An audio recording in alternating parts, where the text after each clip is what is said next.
Hi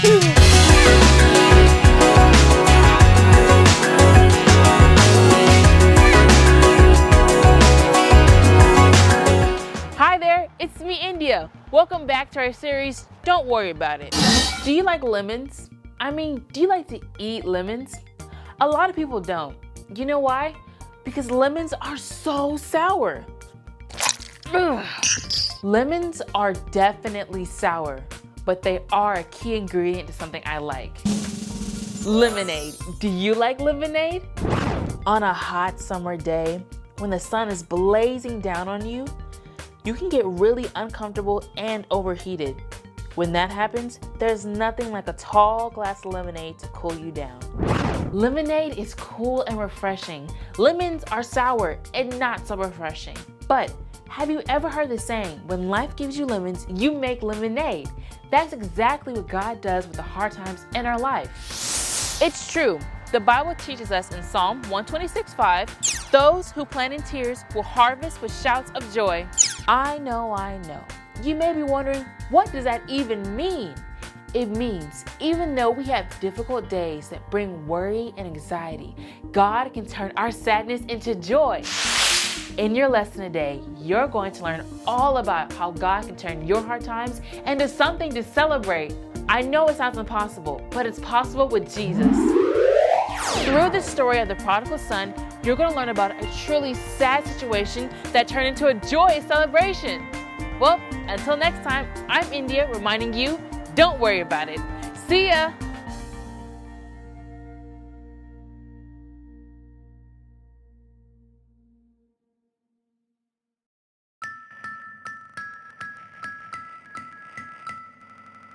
Good morning, boys and girls. This is Miss Cynthia. Thank you for joining me today. Today we're going to continue on our Bible series, Don't Worry, or Worry Doesn't Work.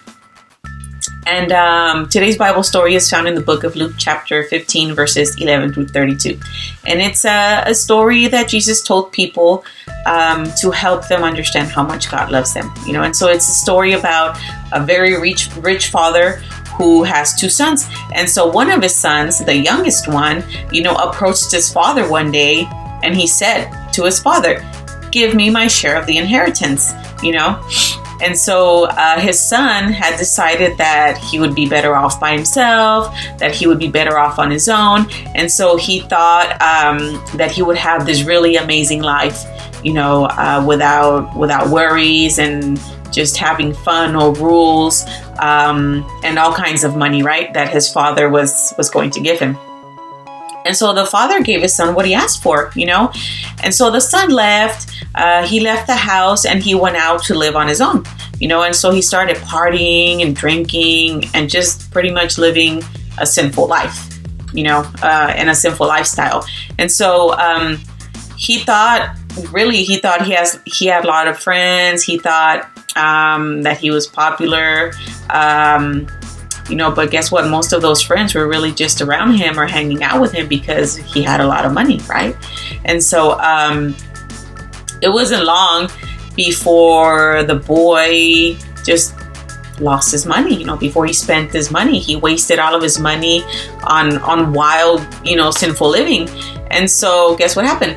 He ended up with no money to buy anything to eat, anything to wear,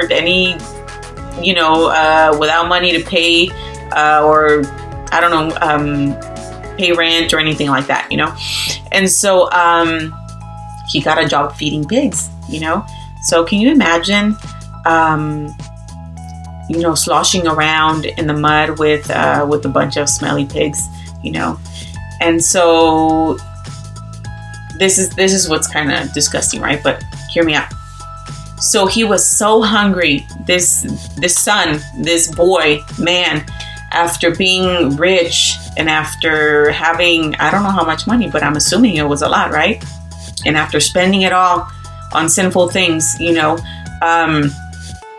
he ended up feeding pigs, and he was so hungry that everything that he was feeding the pigs looked really good to him. And so he ate it. He was hanging out with pigs, eating what they ate, And so the son looked around at this situation. he had gotten himself into after just doing away with all his inheritance, and he realized that even the pigs were living better than he was, I mean, the pigs were getting fed what they liked, and they had a home to live on, and they had, and they had people like him taking care of them, and feeding them every day and everything. And so he said to himself, he was like, man, my father's servants live better than this, and so he thought to himself, I'm going to return home to my father, and I'm going to beg him for forgiveness, and I'm going to ask my father to take me back as a hired servant. So he didn't even want to go back to be prince, or to live in the same house that his father did. He was going to be content with just being a servant, right? And so then, I can imagine that, his father was going to be angry, at him for leaving and spending all his money and everything, and for blowing his money, away, but man, that's not what happened, In fact, while the boy was out living on his own, and his father was very sad, the father was very sad that his son was gone. And so every day the father looked out, he looked out on the road to see if maybe this was going to be the day that his son would return home. And so he did that day after day, and so finally the day came when the son decided to return home and beg for forgiveness. And so as he approached his father's house, his father saw him and he ran to meet him, and he threw his arms around him and he hugged him and he kissed him, and he threw a huge party to celebrate, that his son was home, that his son had returned. And so, he said, he said, my son was lost, but now he is found. And you know what, boys and girls, this is a great story. This is a great reminder, that there's so many things that we can apply to this story, but one of them is that it's a great reminder that, like a father, was sad for a time. He was only sad for a period of time, right? We will experience sadness in life, but then, however, like a father's sadness came to an end once his son came home, your sadness, my sadness, and hard times will come to an end too, because God will turn our sadness into joy. So before we continue with our lesson, let's go over our power verse today, and it's found in the book of Psalm 126 verse 5, or 126 verse 5, and it says this: those who plant tears will harvest with shouts of joy. Psalm 126 verse 5. Those who plant in tears will harvest with shouts of joy. And so, boys and girls, have you ever had like a really bad day? I'm not talking about, I don't know, like you forgot your homework at home and now you're in trouble at school or something like that. No, that's kind of small. I'm talking about like a really, really, really bad day where one thing after another, you wake up and, I don't know, there's no milk for breakfast, so you don't eat breakfast. And then you get home, you get to school and you realize you forgot your homework. And so you I don't know, you get in trouble for not having your homework. And then on top of that, your best friend's not talking to you. And then on top of that, I don't know, cafeteria food is really nasty that day. So it's just a whole bunch of things, one after another, only on one day. And so that's probably going to make it a really bad day for you, And you know what? We've all really had days like that. We've all had bad days like that, and where it seems like everything just goes wrong, and in fact, sometimes we go through seasons or periods of time in our lives, that are just full of hard days. And so today, boys and girls, we're going to learn about facing hard days and the sadness that comes along with them, but joy comes in the morning. So just hear me out, okay? So the first thing we need to know is that some days are going to be hard. Some days a whole lot of things are going to go wrong, and they're going to add up, and they're going to make your day really bad, And then other times, it's something really serious, like that makes you super sad, and you have a hard day because of that, or even like a lot of hard days in a row because of because of what you're dealing with. And it might be really tough. For example, it could be that your grandpa is sick, and you're really worried that you don't know if he's going to make it, or maybe your dog ran away and you've had that same dog for like 5 years, and you're not sure if you're ever going to find him, if your dog's ever going to come home.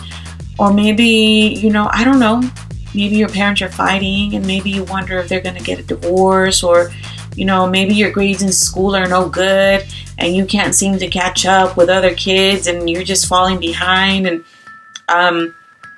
these can be very, very serious things that are gonna be difficult for you, and that are gonna be, I'm not saying you're gonna go through that. I'm just saying, these are some of the things that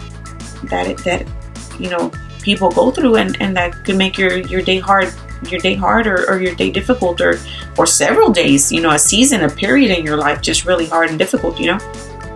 Boys and girls, the truth is, whether it's a lot of, small little things that add up to a bad day, or it's one really big thing, or, like a lot of things are one big thing that make you really sad.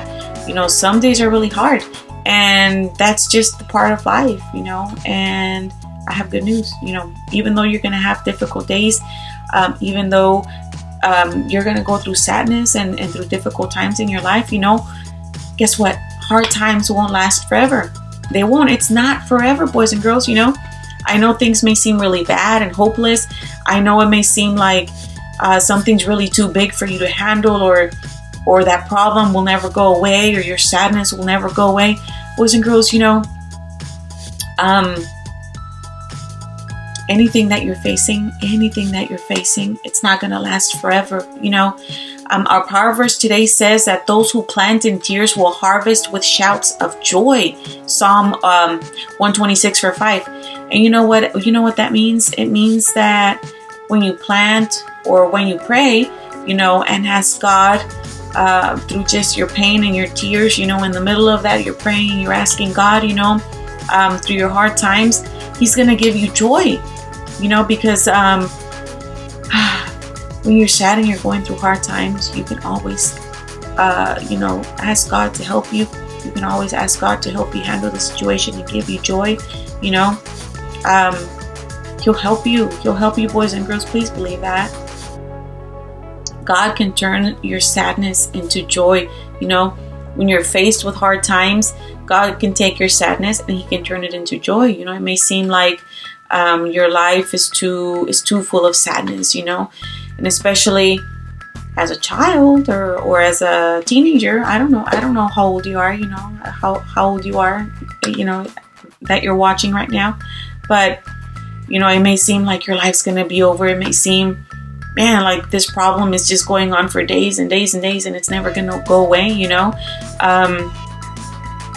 It may seem like, man, your friend's never going to get healed, or man, your parents are always fighting and that's never going to end,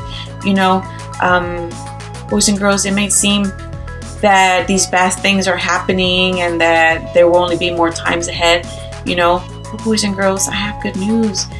God is stronger than and bigger than that. The Word of God says that Jesus Christ told His disciples, "Take heart, for I have overcome the world." He said, in this world you will have trials, you will have troubles, you're going to have sorrows, but take heart, for I have overcome the world. Jesus Christ has already overcome that for us, right? I mean, He's already taken all that pain and all that sorrow and He put it on the cross, right? And guess what? The promise of eternal life, the promise of eternity with Him, that's what we have to look forward to. It's not going to last forever, What's going to last forever is eternity with Him, right? Eternity with Jesus, eternity with God. And the book of Revelation, it says that there's not going to be any tears in heaven. There's not going to be any sorrow. There's not going to be any pain. There's not going to be any sadness. Man, there's just going to be joy, right? So believe us, or believe me, believe the Bible, that it says that God can turn your sadness into joy, boys and girls. He's bigger and stronger and more powerful and greater than any hard time you can face, And they're not going to last forever, because God can turn your sadness into joy. and all you have to do is ask for help, and He'll come to your rescue, Boys and girls, let's go over our power verse today. And it's found in Psalm 126, verse 5. And it says, those who plant in tears will harvest with shouts of joy. So boys and girls, my prayer today for you is that if you're experiencing hard times, if you're going through a tough situation right now or hard times, I pray that you trust in God, that you ask God to remove that sadness, or to help you bear it, right? To help you just go through it, and to give you joy in the middle of the crazy, in the middle of everything that's going on around you. I pray that God brings you peace, and that God gives you joy, right? And that God just helps you know exactly what to do in that situation, Remember, those who plant in tears will harvest with shouts of joy. So as you're crying, as you're feeling bad, or you're just not having a good day, reach out to God, reach out to God, pray that He brings you joy. And so that's my prayer for you guys today. I love you guys. Thank you for watching, and I'll see you next Sunday. Bye.